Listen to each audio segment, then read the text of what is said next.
नमस्कार। संवाद के एक नए अंक में एक बार फिर आप सभी का स्वागत है। जम्मू कश्मीर के राजनीतिक परिदृश्य की अगर बात करें, बेशक ठंडा मौसम है, लेकिन राजनीतिक गलियारों में लगातार गर्माहट भी नजर आ रही है। और ऐसे में जम्मू कश्मीर का बजट सत्र भी आने वाला है। लेकिन कुल मिलाकर 3 महीने से ऊपर का कार्यकाल उमर लेड सरकार का हुआ है और अभी तक कांग्रेस मंत्रिमंडल में शामिल होने के लिए बेचैन सी नजर आ रही है। कई तरह के वक्तव्य भी सामने आ रहे हैं। लेकिन कुल मिलाकर जम्मू कश्मीर में जिन प्रोमिसेस को लेकर नेशनल कॉन्फ्रेंस ने एक मैसिव मैंडेट हासिल किया था, क्या उन वादों पर नेशनल कॉन्फ्रेंस लेड सरकार खरा उतरती नजर आ रही है या फिर जम्मू कश्मीर और खासकर कश्मीर की जनता ठगी हुई महसूस कर रही है? इन सब मुद्दों पर बात करने के लिए मेरे साथ जुड़ चुके हैं भारतीय जनता पार्टी के फायरब्रांड नेता फॉर्मर मिनिस्टर चौधरी जुल्फकार। स्वागत है आपका। Thank you. जुल्फकार साहब, 3 महीने से ज्यादा का वक्फा हो गया, नई सरकार सत्ता की बागडोर संभाले हुए है। लेकिन जो प्रोमिसेस नेशनल कॉन्फ्रेंस या मंशूर में जो चीजें थी, बेशतर चीजें या मान के चलिए कि वो अभी भी कहीं ना कहीं ग्रास रूट लेवल पर नजर नहीं आ रही, बल्कि नेशनल कॉन्फ्रेंस के जो सांसद है आगा सईद रहुल्ला, उनके बागी तेवर इन मुद्दों को लेकर सामने आ रहे हैं। क्या कहेंगे? देखिए, जहां इलेक्शन हुआ, लोगों की बहुत एक्सपेक्टेशंस इस इलेक्शन के साथ थी, क्योंकि एक काफी समय के बाद, तकरीबन 9 साल के बाद इलेक्शन जम्मू कश्मीर में हुआ। 2018 में शायद असेंबली टूट गई थी और उसके बाद यहाँ गवर्नर का सेशन रहा। बहुत सारी घटनाएं बीच में घटी और हालात ने करवट लिए। जब ये इलेक्शन अनाउंस हुए तो लोगों को बहुत उम्मीदें थी और लोगों ने बहुत उम्मीदों के साथ हर पॉलिटिकल पार्टी का एक मैनिफेस्टो, एक एजेंडा देख के लोगों ने वोट किया और चुनाव अच्छा हुआ। लोगों ने एक मैसिव पार्टिसिपेशन इलेक्शन में रही, तो लोगों को इस सरकार के साथ काफ़ी उम्मीदें थी, क्योंकि इन्होंने भी एक एजेंडा लाया था और एक मैनिफेस्टो लाया था इस सरकार ने कि हम 370 को वापस लाएंगे, हम 35A को वापस लाएंगे, हम जम्मू कश्मीर का अरोडेड जो हमारा स्ट्रक्चर है उसको वापस रिस्टोर करेंगे, जो स्टेटस है जम्मू कश्मीर का उसको रिस्टोर करेंगे। और उसके बाद रूटीन की चीज़ें, जैसे आपको 12 सिलेंडर गैस के लोगों को मिलेंगे फ्री में, 200 यूनिट बिजली के मिलेंगे फ्री में, आपका राशन डबल कर दिया जाएगा, आपको पेंशन जो है वो मिलेगी, आपको अनएम्प्लॉयमेंट को ख़त्म करेंगे, 1 लाख नौकरी हर साल की देंगे, so on and so on. I think आपके पास मेरे से ज़्यादा वो डॉक्यूमेंट नेशनल कॉन्फ्रेंस का अवेलेबल होगा। लेकिन अनफॉर्चुनेटली सरकार बनने के बाद लोगों को आज 3 महीने से ज़्यादा अरसा हो चुका है और लोग जब भी गांव में कोई गैस की गाड़ी जाती है तो लोग उसके पीछे भागना शुरू करते हैं कि ये एनसी के वो गैस सिलेंडर आ गए जो मुफ्त में हमें मिलने वाले हैं। और आज 3 महीने से किसी को गैस का सिलेंडर मुफ्त नहीं मिला। पहले बिजली का बिल 500 आता था, 400 आता था, आज बिजली का बिल 1500 आता है, 1200 आता है, 1600 आता है। और सिमिलरली राशन के क्राइसिस हैं, राशन लोगों को एडिक्वेटली अवेलेबल नहीं है, बढ़ना तो दूर की बात। अगर आप रिमोट एरियाज में चले जाओगे, गांव में चले जाओगे, इस हॉर्श विंटर में लोगों को बिजली नहीं मिली, जो गवर्नर के प्रशासन में भी इवन मिलती थी। उनकी अपनी चुनी हुई सरकार के दौर में लोगों को उस कदर बिजली नहीं मिल पाई। तो मुझे लगता है दूसरी जो बड़ी बात आपने की कि जो पॉलिटिकल एजेंडा और पॉलिटिकल प्लैंक पे इलेक्शन लड़ा, और वो पॉलिटिकल प्लैंक था 370 का रिस्टोरेशन। और अब ये तो हर आदमी को पता है कि 370 वापस लाना इनके बस का रोग नहीं है, ना ये ला सकते हैं। लेकिन ये अपने एजेंडा पे कायम तो रह सकते हैं, ये अपनी उस बात पे तो कायम रह सकते हैं जिस बात पे इन्होंने लोगों से वोट लिए, जिस बात पे इन्होंने लोगों को ठगा के हम 370 वापस लाएंगे। आज ये उस पे बात करने को भी जो है इनकी जुबान नहीं खुलती। रहुल्ला साहब जो इनके हैं, मुझे लगता है कि जो एनसी का रियल एजेंडा है वो अब रहुल्ला के हाथ में है और ये इनका गेम प्लान है, ये इनकी एक फिक्स मैच है, क्या नहीं है। लेकिन जो चीजें, जिन चीजों के लिए लोगों ने उमर साहब को मैंडेट दिया, जिस चीज के लिए लोगों ने उमर साहब की सरकार बनाई, जिस चीज के लिए लोगों ने इनको वोट किया, आज वो अपने उस सारे जो प्लैंक थे उससे यू टर्न मार गए हैं और आज कहेंगे हमारे पास रिसोर्सेज नहीं है, हम रिसोर्सेज की कमी की वजह से नहीं दे सकते। जब हमने इलेक्शन लड़े उस वक्त भी हमने यूनियन टेरिटरी में लड़े इलेक्शन, और उमर साहब को काफी लंबा चौड़ा पॉलिटिकल तजर्बा है और उनके साथ जो लोग हैं, राठौर साहब ने तकरीबन 25 बजट पेश किए हैं जम्मू कश्मीर विधानसभा में। तो क्या उनको ये उस वक्त पता नहीं था कि हमारे रिसोर्सेज जम्मू कश्मीर के क्या है और हमें किन रिसोर्सेज के विद इन प्रोमिस करने हैं? जब हमारे पास था कुछ नहीं तो आपने प्रोमिस किन बेसिस पे किए? मुझे लगता है कि आने वाले वक्त में उमर साहब को आके लोगों से ये अपोलोजाइज करना पड़ेगा कि आपने जम्मू कश्मीर के लोगों को धोखा दिया है, आपने जम्मू कश्मीर के लोगों के साथ फ्रॉड किया है, आपने जम्मू कश्मीर के लोगों की अपेक्षाओं के मुताबिक जो वादे करके आप आए थे आप उन पे नहीं चल पा रहे। ज्योति साहब, आप खुद food civil supplies and consumer affairs के मंत्री जम्मू कश्मीर में रह चुके हैं, दीगर मंत्रालय आपके पास थे। मुश्किलात का आपने जिक्र किया कि इस वक्त हार्श विंटर चल रहे हैं, लोगों के पास एसेंशियल कमोडिटीज चावल बाकी चीज़ें नहीं मिल पा रही हैं, और एक स्टेटमेंट वो भी आ रही है कि जब नेशनल कॉन्फ्रेंस विपक्ष में थी तब उन्होंने कहा था कि स्मार्ट मीटर्स को कारगर हम जेहलम, श्रीनगर में और जम्मू में तभी में कर देंगे, और आज 100% मीटरिंग के बाद फ्री 200 यूनिट्स की बात चल रही है। उमर साहब की स्टेटमेंट आई है जिन्होंने एक इंटरेक्शन मीडिया के साथ की थी, कई चीजों का खुलासा किया था।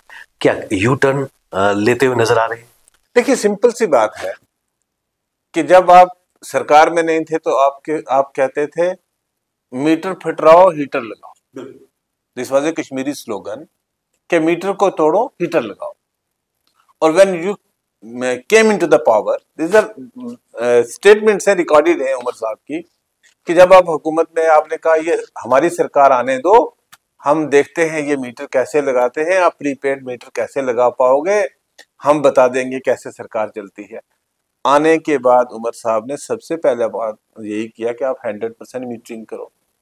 आपके मैनिफेस्टो में ये चीज कहीं भी मेंशन नहीं है कि हम मीटरिंग एरिया में या मीटर लगने पे आपको बिजली देंगे, फ्री में 200 यूनिट देंगे। आपने उस वक्त ये नहीं कहा कि हम एपीएल या बीपीएल कैटेगरी को देंगे।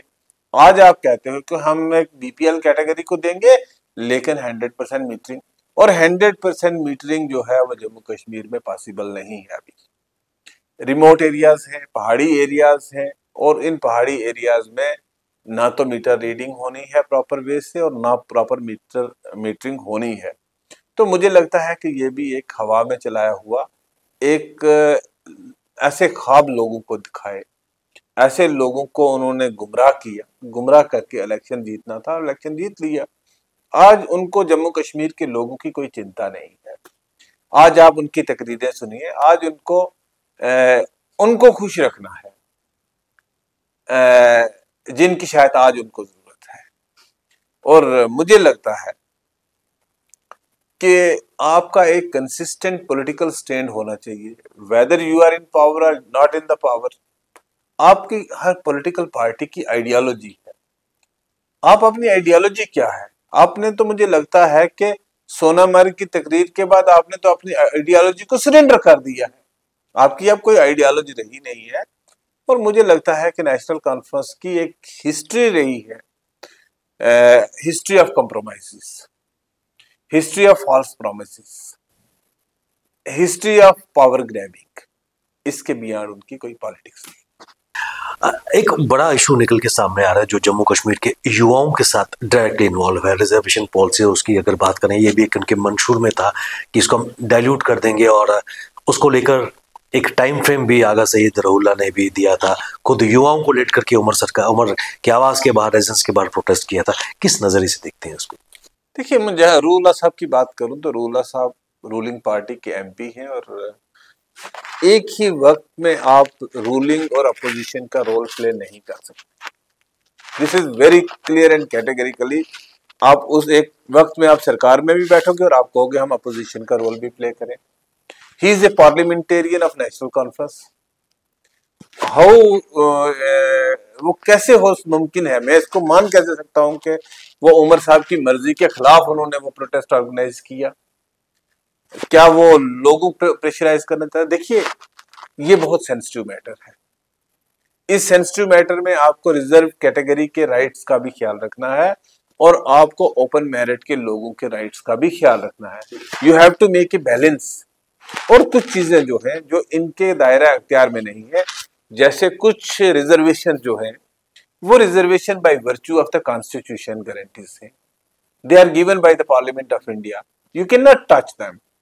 और आप उस पर कैबिनेट सब कमेटी बनाते हो, और चंद दिन पहले उमर साहब एक कैबिनेट सब कमेटी बनाते हैं, गवर्नमेंट कैबिनेट सब कमेटी बनाती है, और जिस दिन SKICC में इंटरेक्शन हुई मेरे ख्याल से प्रेस के साथ, उस दिन उन्होंने कहा कि फैसला तो जो सुप्रीम कोर्ट का होगा, एप्लीकेबिलिटी तो वो होगी, तो फिर what is the purpose of constituting cabinet sub committee?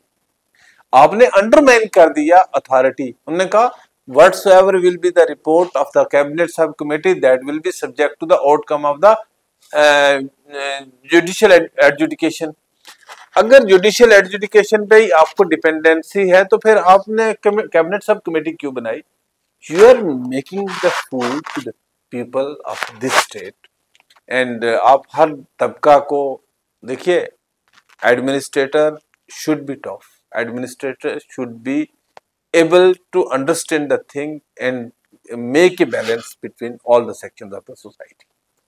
आपने सोनमर्ग और जेड मोड का जिक्र भी किया जब प्रधानमंत्री ने खुद आकर यहाँ पर उसका विधिवत उद्घाटन किया था। उमर साहब का एक जो बयान लगभग नजर आ रहा है कि आज मौसम खुशगवार है, दिलों में गर्मी है, बादल का एक तिनका भी नहीं है, बेशक ठंड है, और कहीं ना कहीं मुस्कुराते हुए प्रधानमंत्री भी नजर आए। तो क्या क्या जो अभी भी माहिर हैं वो सोच रहे हैं कि एक बहुत बड़ा यू टर्न स्टांस में बिफोर इलेक्शन और अब उमर साहब का नजर आ रहा है, क्या कहेंगे?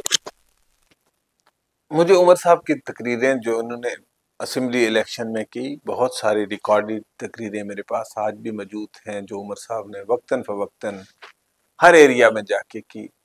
और उन्होंने कहा कि प्राइम मिनिस्टर मोदी के बारे में कि मोदी जी एक हमारे इमाम की दी हुई टोपी को एक्सेप्ट नहीं करते, एक कुत्ते की हैसियत मुसलमान से बेहतर है मोदी जी की नजर में। अगर आप मोदी जी को या बीजेपी को वोट देंगे तो आपके हालात यूपी जैसे हो जाएंगे, आपकी मसाजिद बंद हो जाएंगी, आपके मदरसे बंद हो जाएंगे, आपको नमाज नहीं पढ़ने दी जाएगी, आपको अजान नहीं देने दी जाएगी। These are all recorded statements. और फिर आपने कहा कि मोदी जी आपके दिल में बहुत गरमाइश है, इसके लिए आज बादल का एक तिनका भी नजर नहीं आ रहा। तो मुझे लगता है कि या तो मुझे लगता है कि मोदी जी का एक बड़ा कद है और उनका जो अब का स्टेटमेंट है वो शायद ज्यादा अच्छा है और उनको इस स्टैंड पे कायम रहना चाहिए। फिर उनको माफी मांगनी चाहिए कि जो उन्होंने माजी में मोदी जी के बारे में जो बातें की हैं, जो भाजपा के बारे में बातें की हैं, जो भाजपा की पॉलिसीज के बारे में बातें की हैं, इस जेड मोड टनल वाले स्पीच के बाद ही endorse the every decision of the government of India. और फिर आपने वोट तो लिया है अगेंस्ट दैट डिसीजन, फिर आपको कौन सा राइट पहुंचता है आपको सत्ता में रहने का? मुझे लगता है कि आपने जम्मू कश्मीर के लोगों को एक बहुत बड़ा धोखा दिया है। आपका एक स्टैंड इलेक्शन में था और एक स्टैंड इलेक्शन के बाद है, और मुझे लगता है कि आपने अपनी पॉलिसी और प्रोग्राम से टोटल यू टर्न मार लिया है। और मुझे लगता है कि जब आप अपनी पॉलिसी और प्रोग्राम से जिस पे आपने वोट लिया है, जिसकी बुनियाद पे आप सरकार में आए हो, सत्ता में आए हो, आपको अगर उससे डिविएट करते हो तो आपको फ्रेश मैंडेट के लिए लोगों के पास जाना चाहिए। एक इंपॉर्टेंट चीज मैं आपसे जानना चाहूंगा, इलेक्शन से पहले एक pre poll alliance national conference और कांग्रेस के बीच हुआ था और जब कांग्रेस मात्र 6 सीटों पर सिमटती हुई नजर आई। हैरानी की बात है कि 3 माह का अरसा हो चुका है, अभी तक कांग्रेस मंत्रिमंडल में कहीं नजर नहीं आ रही और कई तरह के स्वर भी सामने आ रहे हैं। देखिए, मैं एक बात कहना चाहूंगा बहुत स्पष्ट लफ्जों में, कांग्रेस की सीटें चाहे कम आई हो, लेकिन एक परसेप्शन क्रिएट हुआ है मिनॉरिटीज के जहन में कि ये पार्टी जो है ये इंडिया गठबंधन का हिस्सा है और नेशनल कॉन्फ्रेंस की जितनी सीटें बढ़ी ये उस इंडिया गठबंधन अलायंस की वजह से बढ़ी। अगर ये आज ये समझे कि हमारी वजह से कांग्रेस ने 6 सीटें जीती, तो मैं इस बात को मानने के लिए तैयार नहीं हूं। मुझे लगता है कि कम से कम 15 से लेके 18 तक एनसी ने जो सीटें जीती हैं वो कांग्रेस की वजह से जीती है, क्योंकि एक परसेप्शन ये क्रिएट हुआ कि ये इंडिया अलायंस गठबंधन का हिस्सा है। जब इलेक्शन के बाद रिजल्ट आएगा, वो अपने आप को डिस्टेंस रखेंगे बीजेपी से, ये बीजेपी के साथ मिलकर सरकार नहीं बनाएंगे, ये कांग्रेस के साथ रहेंगे। और ये मिनॉरिटीज की फीलिंग थी जो मैं ग्राउंड में मैंने असेस किया, क्योंकि बहुत सारे लोगों ने कांग्रेस को एनसी को वोट दिया इस तरीके से। हालांकि NC was not fair with Congress party, with their alliance partner, NC was not fair. आप रजौरी वाली सीट, थन्ना मंडी वाली सीट पे ले लीजिए, वहां उन्होंने अपना प्रॉक्सी खड़ा करके जिताया। आप सुरनकोट वाली सीट पे ले लीजिए, आपने अपना प्रॉक्सी खड़ा करके जिताया। बहुत सारी सीटों पे आपने प्रॉक्सीज खड़े किए, जो कांग्रेस को धोखा दिया आपने। और आज कहीं देखिए, गठबंधन कभी मजबूत भी होते हैं, कमजोरियां भी आती हैं, पॉलिटिक्स है, लेकिन अल्टीमेटली आइडियोलॉजी की पॉलिटिक्स ही चलती है। आप मुझे सिंपल इतना बताइएगा कि आज इंडिया गठबंधन कमजोर है महाराष्ट्र के इलेक्शन और हरियाणा के इलेक्शन के बाद, तो आपने उससे दूरियां करना स्टार्ट की। आज आप इंडिया गठबंधन से को कहते हैं कि ये तो कन्फाइंड था, पार्लियामेंट इलेक्शन तक था, ये था वो था। बट मुझे लगता है कि national conference was a major beneficiary of the India alliance during assembly elections, and आज जो है वो कहीं ना कहीं दूरियां इंडिया गठबंधन से कर रही हैं। तो ऐसे में ओवरऑल जो सिनारियो इस वक्त निकल के आ रहा है, भारतीय जनता पार्टी के भी इस वक्त अच्छी तादाद है एमएलए की, किस नजरिए से इस वक्त लोगों के मुद्दों को वसीफरिस्त उठाया जाएगा? देखिए, we are committed to our agenda, we are committed to our policies, we are committed for the overall development of the Jammu and Kashmir state. तो मुझे लगता है कि हमारी एक अच्छी संख्या जो है वो असेंबली में है, विधानसभा में है।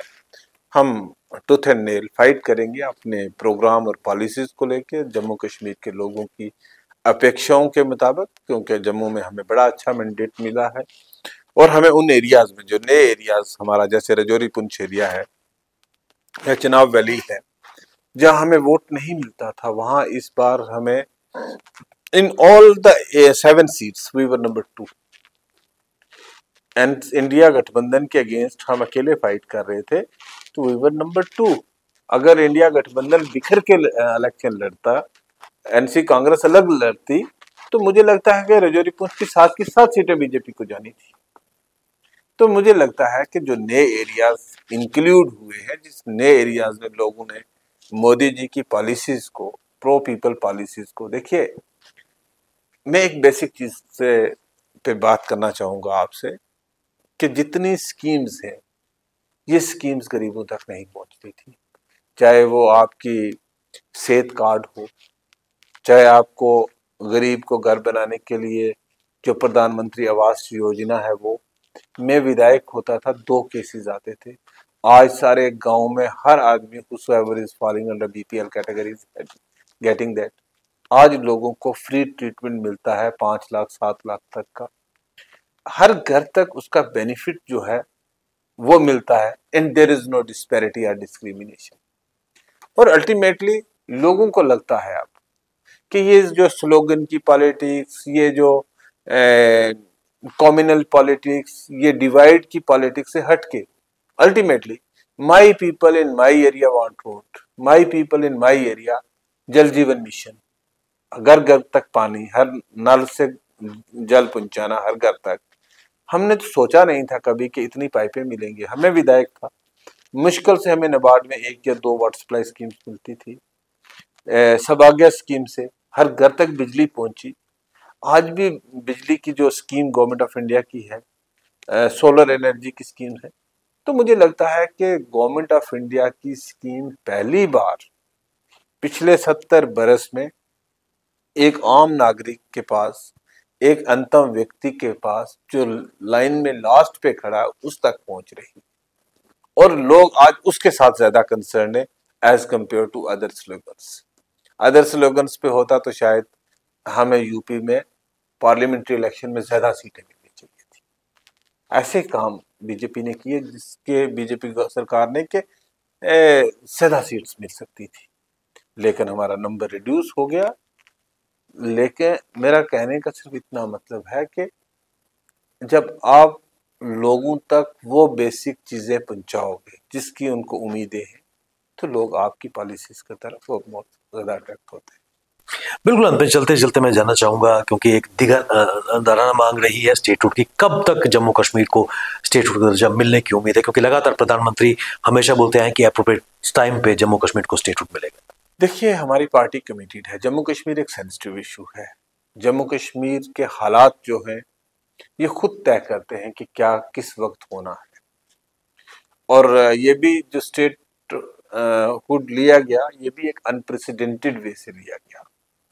और जब जिस दिन लिया गया था 5 अगस्त 2019 को, उसी दिन संसद को एक कमिटमेंट दे दी गई थी कि हम इसको जल्दी बहाल करेंगे, लेकिन यहाँ के हालात को, परिस्थितियों को सामने रखते हुए अभी भी रिसेंटली ऑनरेबल प्राइम मिनिस्टर ने सोनामर्ग में भी कहा कि मोदी अपने वादे पूरे करता है।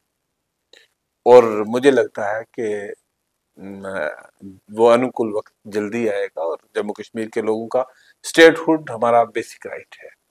स्टेटहुड से ज्यादा देर तक हमें वंचित नहीं रखा जा सकता जम्मू कश्मीर के लोगों को, सरकार किसी की भी हो, लेकिन जम्मू कश्मीर का स्टेटहुड जो है वो राइट है। और मुझे लगता है कि बहुत जल्दी स्टेटहुड मिलेगा। लेकिन इसमें सारी परिस्थितियां होम मिनिस्ट्री देखती है, इंटेलिजेंस एजेंसीज देखती हैं, सारे हालात को देखना है। क्योंकि आपने हमने सब ने देखा है, लाखों लोगों का पलायन हमने देखा है। कोई घर से नहीं निकल सकता था, पत्थर हमने देखा है। साल में 300 दिन की हड़तालें हमने देखी हैं। रास्ते हुए चलते हुए लोगों के खानदानों के खानदान खत्म कर दिए जाते थे, हमने देखा है। पॉलिटिकल वर्कर्स की किलिंग हमने देखी है। तो आपको ये सारी चीजों को असेस करने की जरूरत है कि पिछले 5 साल में कितनी मेहनत करके गवर्नमेंट ऑफ इंडिया ने उन हालात से बाहर निकाल के जम्मू कश्मीर को यहाँ लाया, जहां आप रात को 12 बजे भी इलेक्शन के लिए कैंपेन करने जा सकते हैं, जहां आप सड़क पे एक टीवी रखते थे कि एक वोट डालो तो ये टीवी उठा के ले जाओ। आज उसी इलाके में आपको 70% पोलिंग होती है। लोग इंडियन डेमोक्रेसी में यकीन रखते हैं, लोग तिरंगा जाके लाल चौक में ठहराते हैं। एक कॉन्फिडेंस जो है लोगों का इंडियन डेमोक्रेसी, इंडियन स्टेट पे कायम हुआ है। साहब, आप हमारे साथ स्टूडियो में आए, जम्मू कश्मीर की राजनीतिक परिदृश्य पर आपने अपना विचार साझा किया, और जो लोगों की, खासकर नेशनल कॉन्फ्रेंस लेड सरकार के जो वायदे थे और कहीं ना कहीं लोगों की एक्सप्रेशन को अभी तक पूरा नहीं किया जा रहा, उस पर आपने प्रकाश डाला। आपका बहुत बहुत धन्यवाद। ये थे भारतीय जनता पार्टी के वरिष्ठ नेता, पूर्व मंत्री चौधरी जुल्फकार, जिन्होंने जम्मू कश्मीर के राजनीतिक परिदृश्य पर प्रकाश डाला। बने रहिए हमारे साथ, हमें दीजिए इजाजत। नमस्कार।